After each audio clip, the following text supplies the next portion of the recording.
Good afternoon, good morning, and good evening, wherever you are watching this from. This afternoon, I have the absolute pleasure of interviewing Tamar Posner, who I have been working with in some form over the last 6 to 12 months and got to learn so much about her incredible expertise and the value that she brings to this world. So for those of you who don't know Tamar, Tamar grew up in Israel, moved to the UK, so has had to deal with cultural shifts. She's an author in multiple journals. She's a poet, a teacher, a trainer, a chemist. She's represented industry both in the UK as well as internationally from that perspective. She's also internationally pioneered things like health and safety and environmental and sustainability issues as early as the 70s and 80s. Which today is they're all buzzwords, but she has been involved in that arena for some time. She's also worked as with trade associations where she has learned the art of listening, and we'll delve into that a bit more as to why and where Tamar is today. She's also been the chair and trustee of several boards. So a lady of multiple talents that has now become, or has been for a while, a psychotherapist. So working with adults on a one-to-one basis, and including some incredible people, which I'd like you to share a little bit more about at a later stage. So Tamar, welcome to Life Hacks with Mac. Good to be here. Thank you. Excellent. So, one of the things that is so important when it comes to the conversation I want to have today is the fact that, the main topic that we want to cover is who you are now and who you can become. Now, with the incredible amount of changes the world has gone through over the last couple of years, some of the things that you specialize on is dealing with people that are going through various life transitions. Now, that can be from, if we look at your experience where you're being made redundant was a massive change in your life to go from, being a chemist to now psychotherapy. And, if we look at the last 2 years, the amount of changes and impacts on people's lives, anything from people that have, lost loved ones because of the pandemic, people that have lost jobs, have had to change jobs, had to relocate, people that have got stuck abroad because they haven't been able to travel, people that have gone through divorces, or children that have moved out, and I look at students that are not socially prepared because they've been studying from home and now going out into the workplace without that ability to be able to be prepared for being around people and all those different things. So, as a psychotherapist, what I wanted to understand from you, just so we can clarify for everybody to start with, and then we'll go into some more questions, is why would somebody come to a psychotherapist rather than say a psychologist or a psychiatrist? If you can just differentiate that and make that clear for people so we can make sure that they understand that clearly. What is a psychotherapist? Because a lot of people, including myself, have confused, psychotherapist, as you well know, with psychiatrist or psychologist, as an example. So, if you could just give us your definition, as it were, of what a psychotherapist is and why people should use a psychotherapist. Well, what I'll do to the best of my ability is, because there is quite a lot of overlap between the three professions. So I'll focus on the distinctions. Okay. And as far as psychologist is concerned, use the term the way we use it in English, because it's slightly different in the US.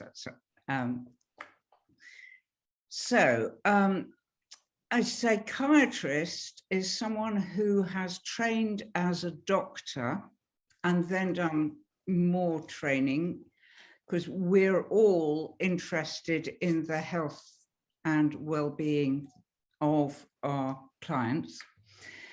but having done a medical training first, a psychiatrist will probably approach from a more diagnostic perspective and is able to prescribe medication should that be deemed appropriate.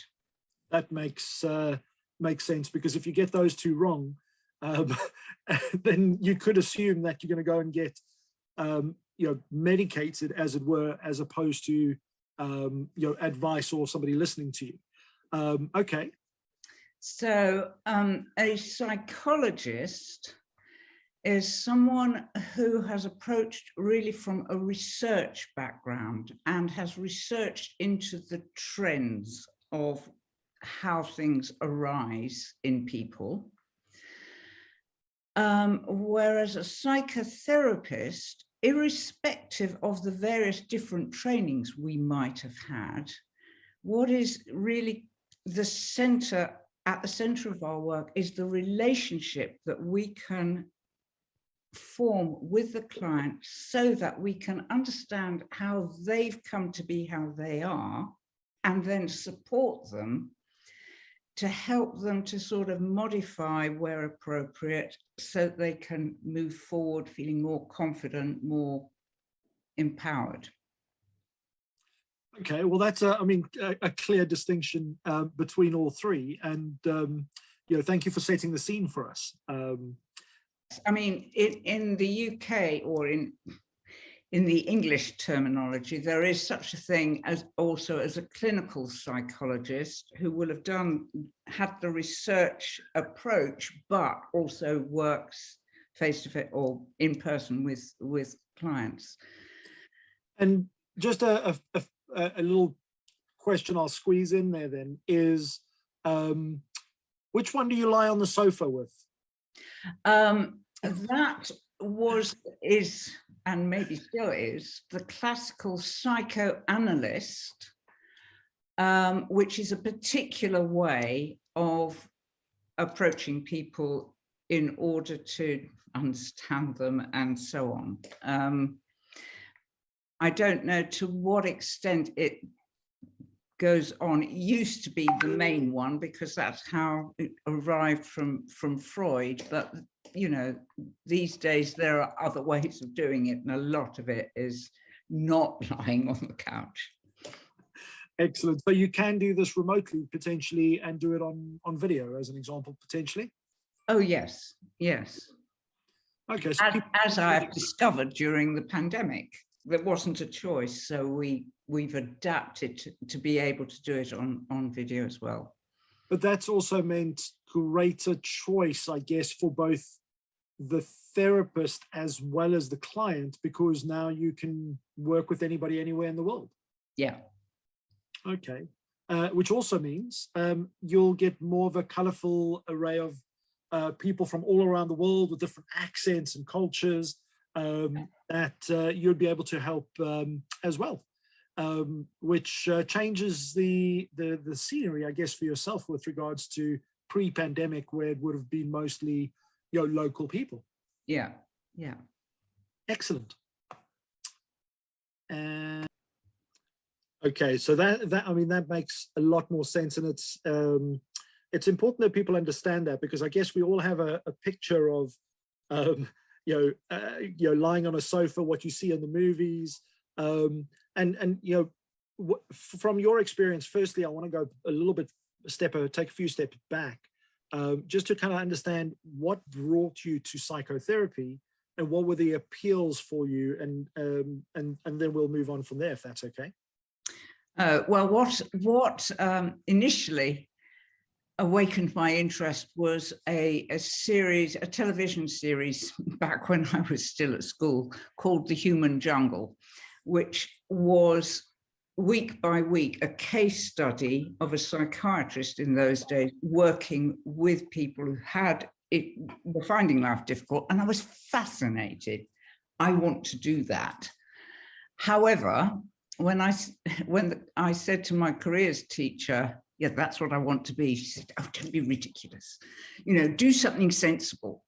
Because in those days, I would have had to train first as a doctor. Psychotherapy wasn't quite on the map.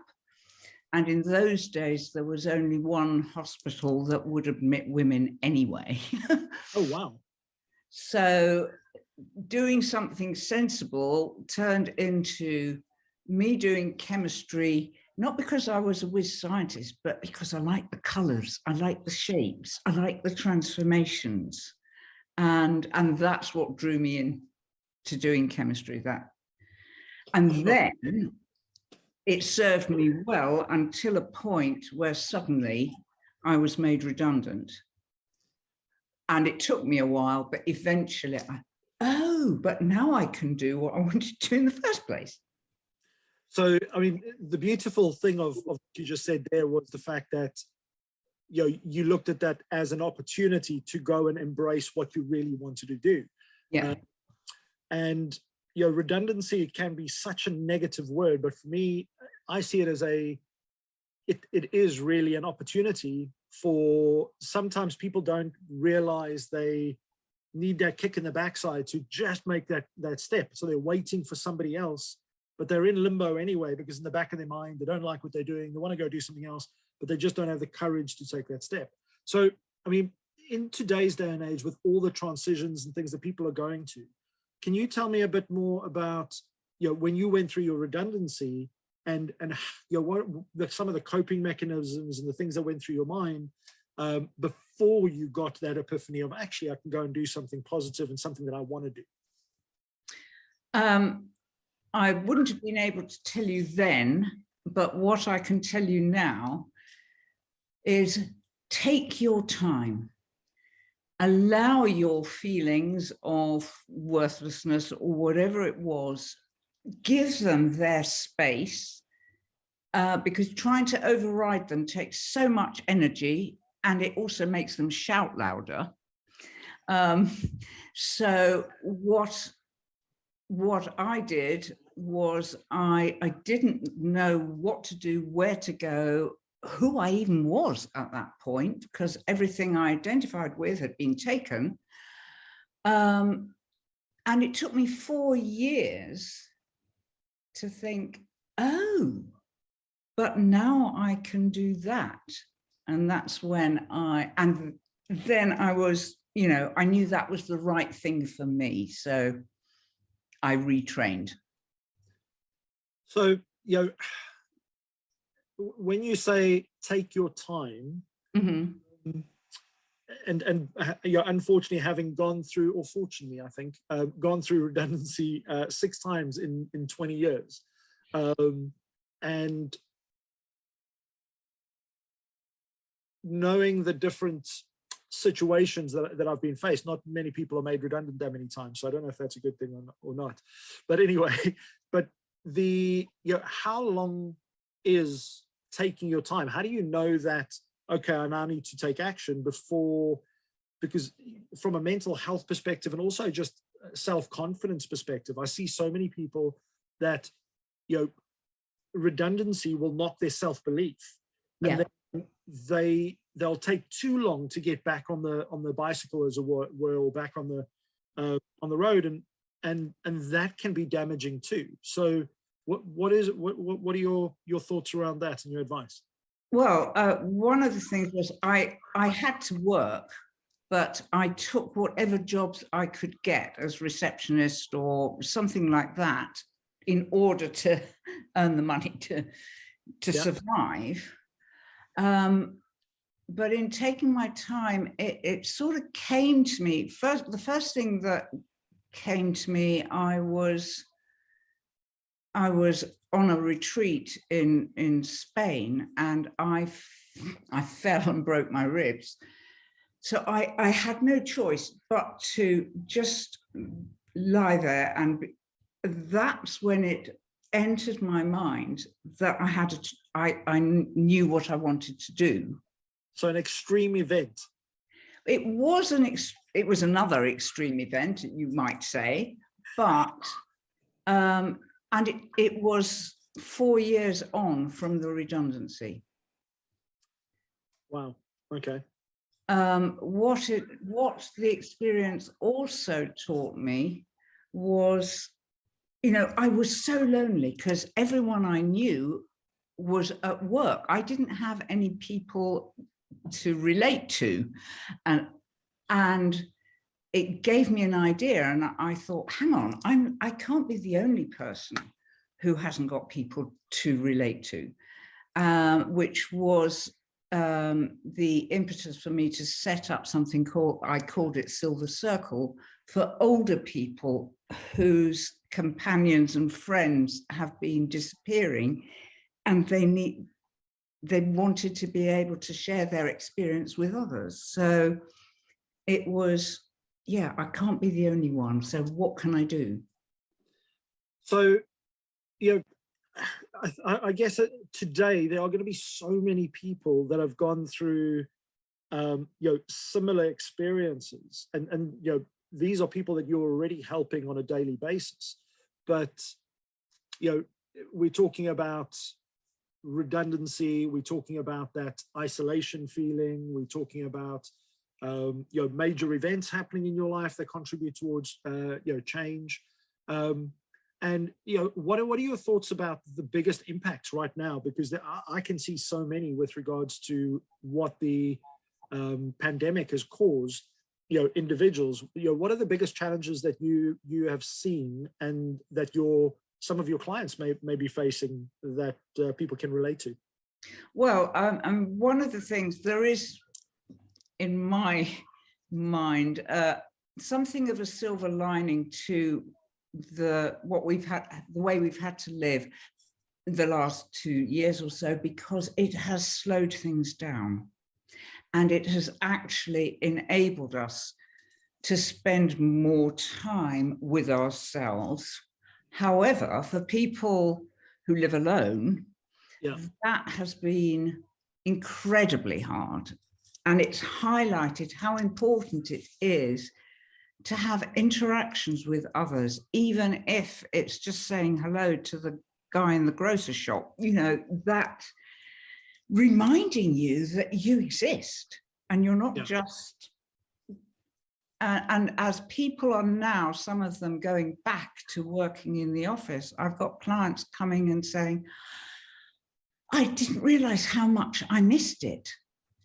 And how uptight I got trying to deal with everything all by myself all the time. So those two things, the value of slowing down, because we were living at a great pace before all this, and the appreciation of just interacting with other people. So, yeah, this brings me to another question off the back of this, which is, when you're going through these situations of, you know, potential, and isolation is such a big one, and you're going back out into the new world as we're going to experience it, because we don't know really where things are going to move over the next few years, and each country seems to be dealing with it slightly differently. When it comes to seeking help, you know, what would you advise people when it comes to trying to either get help, or where they should go, or you know, should they speak to family? Should they, you know, where should they start? And how do they, you know, how do you make it okay for people to acknowledge that it's okay to look inwards and go, actually, I need help? What are your thoughts? I think I've shifted a little bit away from I need help to appreciating the value of being able to actually talk things through with someone with whom you feel safe, you can trust them, and who is listening to you. Even the very fact that you are putting into words and hearing yourself say some of what's been rolling around inside you already changes it. And I think that's a really good point, because one of the things that I've experienced and spoken to a lot of people that prior to the pandemic, as an example, they were really confident, outgoing social human beings. And because of the isolation, they're now exactly the opposite. And in fact, some of them are afraid to just even go out and Yeah. not quite sure about their own social interaction and social skill. What advice would you give to those people? Take it gently. And I mean, even, you know, one of the things I found, and I found it after I'd been made redundant and was working from home as a freelance, because that was the only thing to do. I used to have arguments with myself about wanting to go to the cafe on the corner for coffee and saying, Tamar, you can make coffee here. But it wasn't so much that. It was just going somewhere and being in amongst other people, hearing them, seeing them, and maybe having a little conversation and getting out of the four walls. I think that's a really great piece of advice, because it's so easy to rationalize why you don't have to go out. Well, yeah, I've got the telly here, I've got my pets here, I've got all my comforts here, I don't really need to go out for anything. I can get shopping delivered, and you know, all these things that have almost made us insular in the sense that we don't really have to go out and experience these things. That just what you shared now, how vital and important it is to even go out and just, you know, go to the shops. And even if you know, instead of going online and buying it, just walking to the shop and buying that, you know, whether it be the milk or going and sitting for a cup of coffee and just being present and observing what, you know, and giving yourself that opportunity, because that impacts things like your energy and everything else with regards to, you know, a refreshed perspective and the fresh air and you know, the other benefits. Yeah, and I also want to add the importance of movement, because the very fact, even if you just walk around the block, your brain has got to focus on keeping you upright, looking where you're going, making sure one foot goes in front of the other, and it cannot then be so totally preoccupied with whatever it was doing before. So there's space for ideas to float in that otherwise wouldn't have had. You know, I'm not talking necessarily about 10,000 steps or exercise and another chore, but just moving and getting out, getting some fresh air, and then being able to come home rather than just being stuck in this place. I think that's so valuable, because I'm just looking at my own circumstances as an example, and there are days where, because we've moved into this digital space, and you know, we can very easily become very sedentary, where we're sitting all day and we're not moving, and the circulation isn't there, so we don't allow our mind that opportunity to refresh and recirculate. Yeah, that's one of the actions I will be taking away from today, is making sure that I not for and that's a great point you made about not the 10,000 steps, because you know, I keep thinking, if I'm going to go for a walk, okay, well, how far am I going to walk? How long am I going to? And instead of just going for a walk, I mean, it might end up, and this is the thing, I don't know if you find the same, is if you go out just to, okay, I'm going to go walk across the road, because you're out, you're already there. So you kind of think, oh, well, I might as well walk around the block. And then you walk around the block and then you think, oh, okay, well, I've still got a bit of time. Maybe I can walk, yeah, or I can go pop in. And that allows for that almost like a healing process, really. yeah, absolutely. Okay, so I'm going to be focusing on getting out of the house every single day moving forward, because there's some days that I don't. Yeah, and for as little or as long as it feels right that day. And I mean, that's such a little thing that we can do that can make a massive impact on our mindset and everything. Yeah. I mean, what other little things would you recommend that have helped you when it comes to coping during these last 2 years, in any of the circumstances with all this change and uncertainty that's been around? Is there anything else that you've been using as strategies, either with your clients or for yourself? Well, one of the things that I kind of stumbled across it, because here I was, and I don't work 9 to 5 every day solidly. It was okay to take some time and just sit on the sofa and pick up a book, read a bit, give myself a rest, and then come back to it. And again, that was not something that we had the opportunity to do much of before.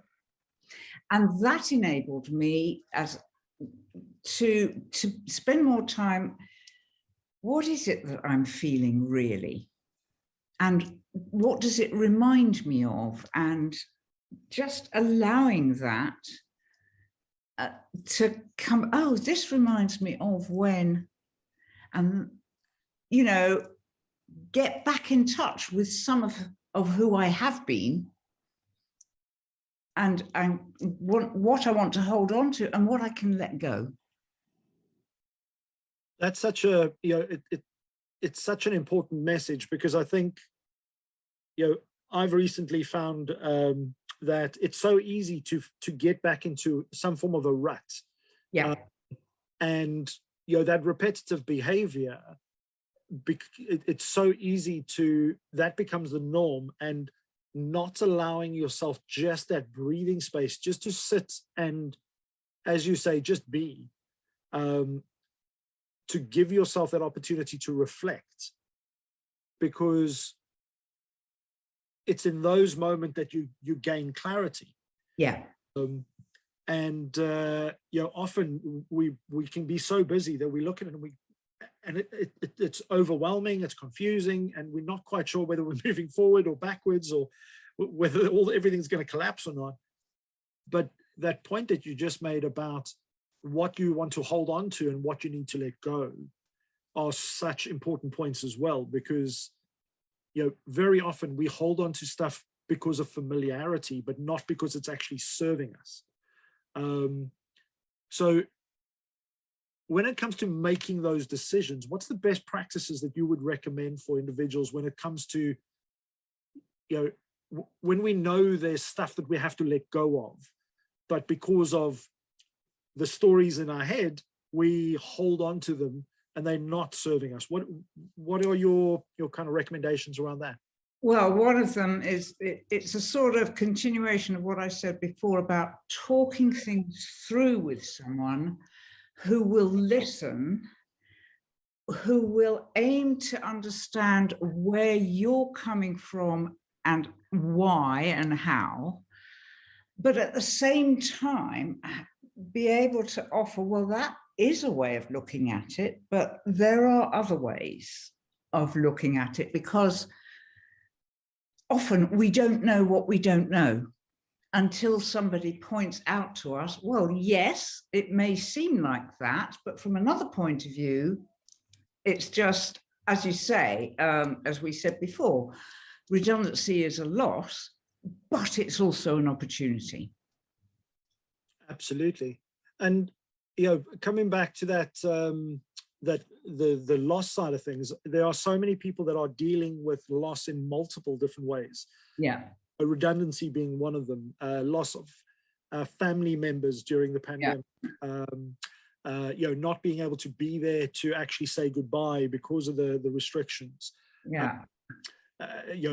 Children that have had to move because of universities and colleges, or even having to take over running of the household because a parent has moved, or university changes or job changes because the retail sector got hit and now all of a sudden have to change jobs into a totally new industry. Yeah. When it comes to that feeling of overwhelm, and being faced with all these changes, what would you suggest the the first few things people can do to put themselves in the most what's the word, successful, not necessarily successful, but in the best position to move forward from, you know, on the right foot as such? Well, I think all the reactions that we've been having in our unique ways, they are natural reactions to what's occurred. And if one feels overwhelmed and that it's all too much, that's okay, because it is. And being able to accept that there's nothing wrong or shameful about that is a first step. And that then opens up, well, what am I going to do? I don't know, but maybe if I ask, someone will be able to guide me. Yeah, absolutely. And when it comes to who we ask to guide us, I guess I mean, that is a question that I need to ask, because it's so easy to go, because everybody's got an opinion, as we know. Everybody's, you know, an expert. You know, look at football as an example. Those guys in the pub screaming the loudest at the screen, telling the, you know, the coach or the ref or the umpire, you know, they've all telling them how to do things better. But the reality is they would have those positions if they were the experts. So when it comes to going to reach out to somebody or who you should speak to, what is your advice there? Well, my advice, and again, I do speak from experience, because when I was retraining, it was a requirement that I be in therapy at the same time. So I had to find a therapist. And I actually, at that time, I looked for therapists who were convenient for me to be able to visit, because that was the only option in those days. And I went to have an initial session with each of them. Well, one, I knew straight off I didn't want to go that way. The second one was a possibility, but the third one, I knew it almost instantly, this is the right person for me. So I would always recommend that when you're looking around, don't feel you have to take the first thing you come across. Again, it's take your time, listen to what feels right for you, and go with that. Or go with that person, if you like. Yeah, absolutely. I mean, that is really great advice, because you know, I look at all kinds of circumstances in life, and you know, when it comes to recruitment, you know, going for jobs, all the big decisions we make, a lot of the time, in fact, I would go as far as to say the majority of the time, it comes down to, you know, feeling that you've got that right fit. And you know, people buy people, but at the end of the day, you want to know that you feel safe and you feel comfortable with the person that you're going to speak to. Because I couldn't imagine anything worse than having this issue you've got to deal with, committing to somebody for a session or 10 sessions or whatever it is, and knowing that I have to go back to this person that I don't think they get me, I don't get along with them. So it's okay to go and look at a few options and make sure that you're happy with the decision you make. So that leads me on to another question, because the other side of the coin as such is, yes, there are a lot of people that need help, and there are a lot of people that are going through different life changes, whether that's, you know, retiring and now trying to figure out what to do. And I know a lot of people that have retired during the pandemic and gone, oh, well, now I can't do anything. I can't move anywhere, and I actually want to go back to work because this is just, so, you know, there's so many different transitions that people have gone through. But when it comes to those people in the support network for those individuals, what is your advice to them when it comes to how they can best support? And I want to frame that because, as you know, last year, my dad passed away, and I was sitting with my mum, and we were talking about, the whole grief process. And there's grief in everything. You get made redundant, you grieve the loss, you leave school, you grieve the loss of that. So there's different grieving processes. But one of the things that most people, because they don't know how to deal with those people going through the challenge, and a lot of people would go, it's okay, you'll be fine tomorrow, or they'll say things like, okay, you need to move on now. And like 2 days after my dad passed away, there were people going, hey, okay, so you need to move past this. You need to start looking at, and not allowing that process, but also not knowing the verbal best practice on how to support people. Mm-hmm. Because not everybody's gone through the situation that everybody else has. So each one of us have a unique experience as to how we deal with it because of the experience we've had. So when it comes to those people supporting somebody who's going through one of these big changes, what is your advice for them? My advice for them, and I hope they don't feel I'm being patronizing, but I think I've learned over the years that, it's so easy for us to look at somebody else's situation and think, oh, I'll do that because that will help. Well, that's my version of being helpful. What actually needs to happen is more of, what would you find helpful? It's finding out from them what they need. So I guess the next question is, how do you do that in a way that comes across as sincere? Because a lot of people will go, hey, well, if you need anything, just give us a call. But they're almost depending on the fact that nobody's going to ever call them back, or reach out. And the person being told that a lot of the time will also feel they really don't want to impose on anybody, so they'll try and deal with it themselves. So I guess in both directions, that person going through a redundancy or a life change of any sort, as well as the people that are around them, what is the best way to make sure that both parties are there to really support, rather than just be, what's the word? Just saying it for the sake of it, because that's what we do. It's like when somebody says, how are you? And everybody goes, I'm fine. And nobody ever answers the question in honesty. So how do you ensure that connection is there so that both people are really able to add value? Well, again, it does come to taking the time to establish a relationship, a connection with one another. And as a psychotherapist, I'm not there to fix it for you. I'm there to understand with you how it can be fixed and support you to fix it for yourself. I can't fix anybody's life. So it's that me being as authentic and professional as I can be, and doing my utmost to engage with the other, but I need them to engage with me. It is a joint piece of work. We do it together.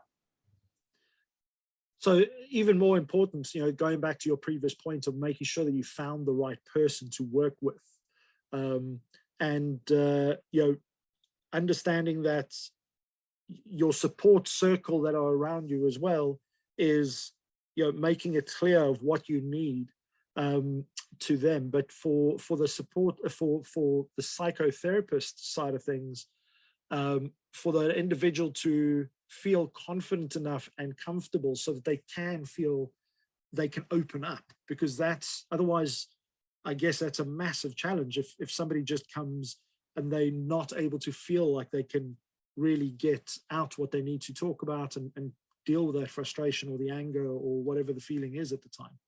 And also, I think, again, friends and family usually want to help, but they're also emotionally involved. They can't take that step back and look at it objectively in the same way. I'm not emotionally involved with the situation, but I can empathize with it. I can see it. I can help you to see it, and then we can work with it. And I mean, that's, I'm just thinking about all the different situations people go through, you know, whether it be during the pandemic or just in life when it comes to different transitions. And when you say your family are, you know, involved, but a lot of the times, you know, family members are also, they're involved, but they're also involved in their own life. Exactly. So often they can discount things because they're trying to hurry the process up so that they can get back to what they want to do. Yeah. You don't really get that real impartial help and the fresh eyes that can look at it and go, well, actually, you need to really take some time back here and reflect and deal with it properly.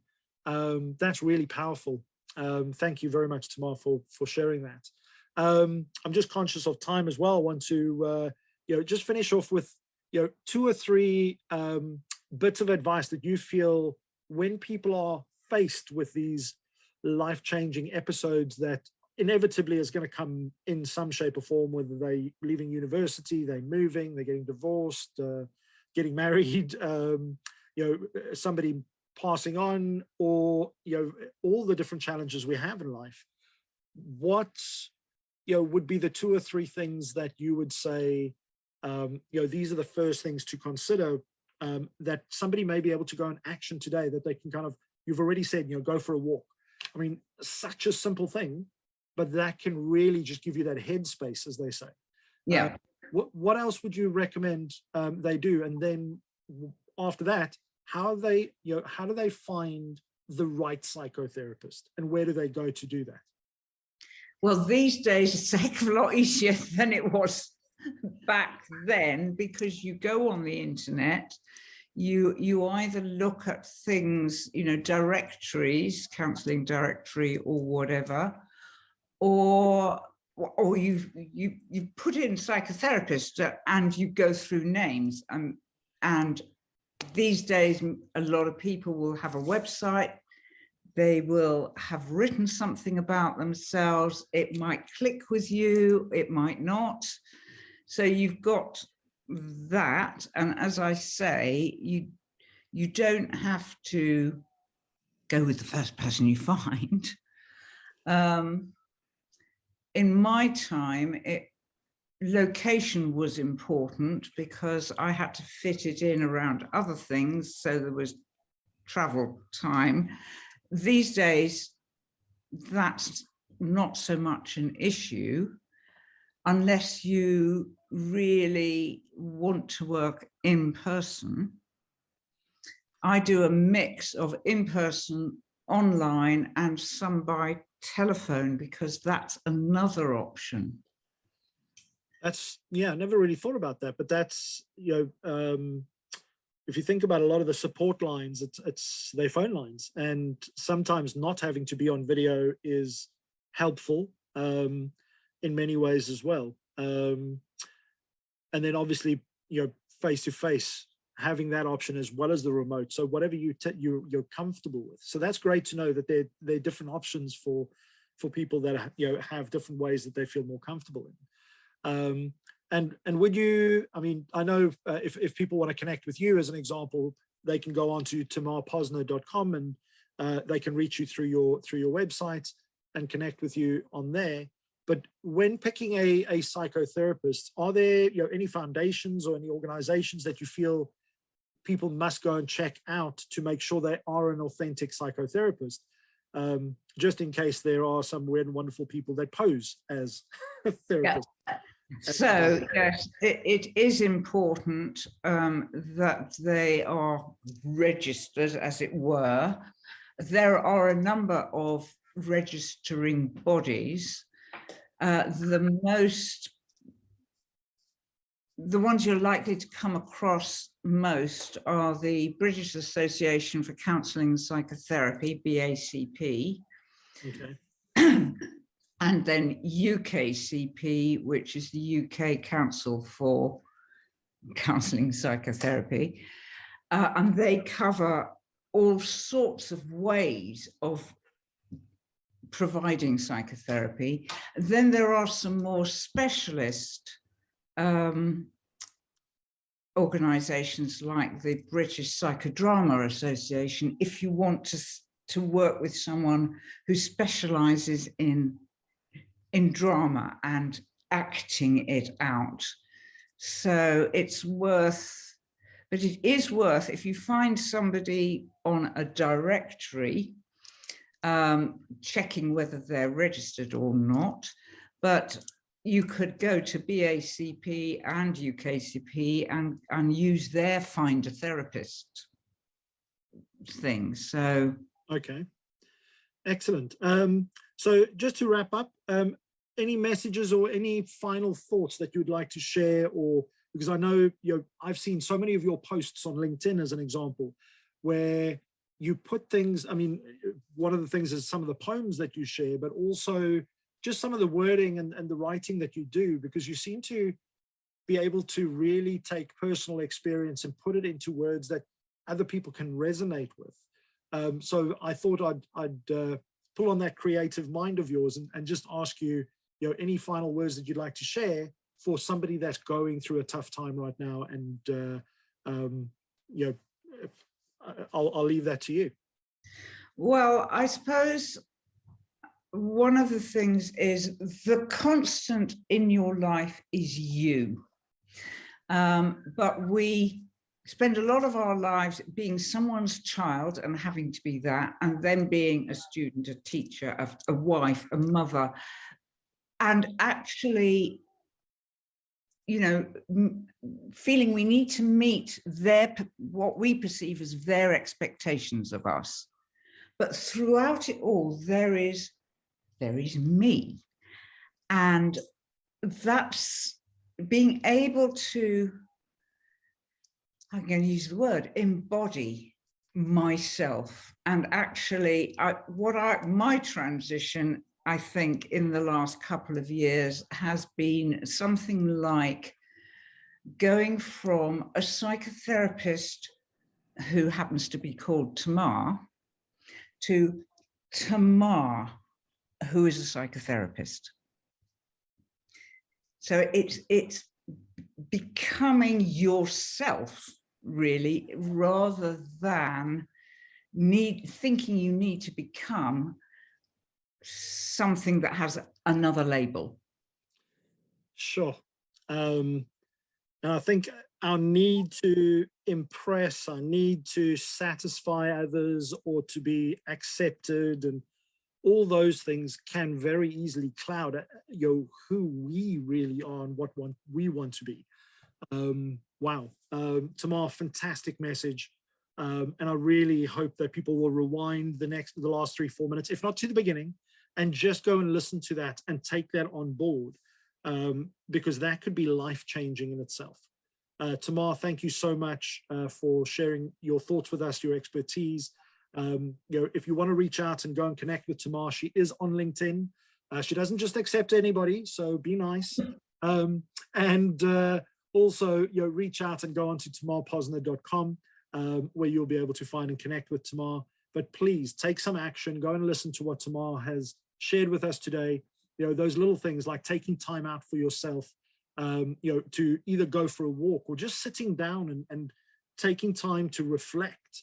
All of these are such important things. And, if you really need help, there's no shame in asking, but you also really have a choice. And this is so important that Tamar's just, when she talks about what you need and me, you, the person, is making sure that you find somebody that resonates with you, and you feel safe to be able to explore and discuss things that will allow you to move forward from wherever you are. So thank you so much for listening to Life Hacks with Mac with Tamar Posner today. Please make sure you subscribe to our channel, share with anybody you feel that it's relevant to and can impact. Even if it's just one person, then this has all been worthwhile. Thank you so much, and we look forward to seeing you on our next episode.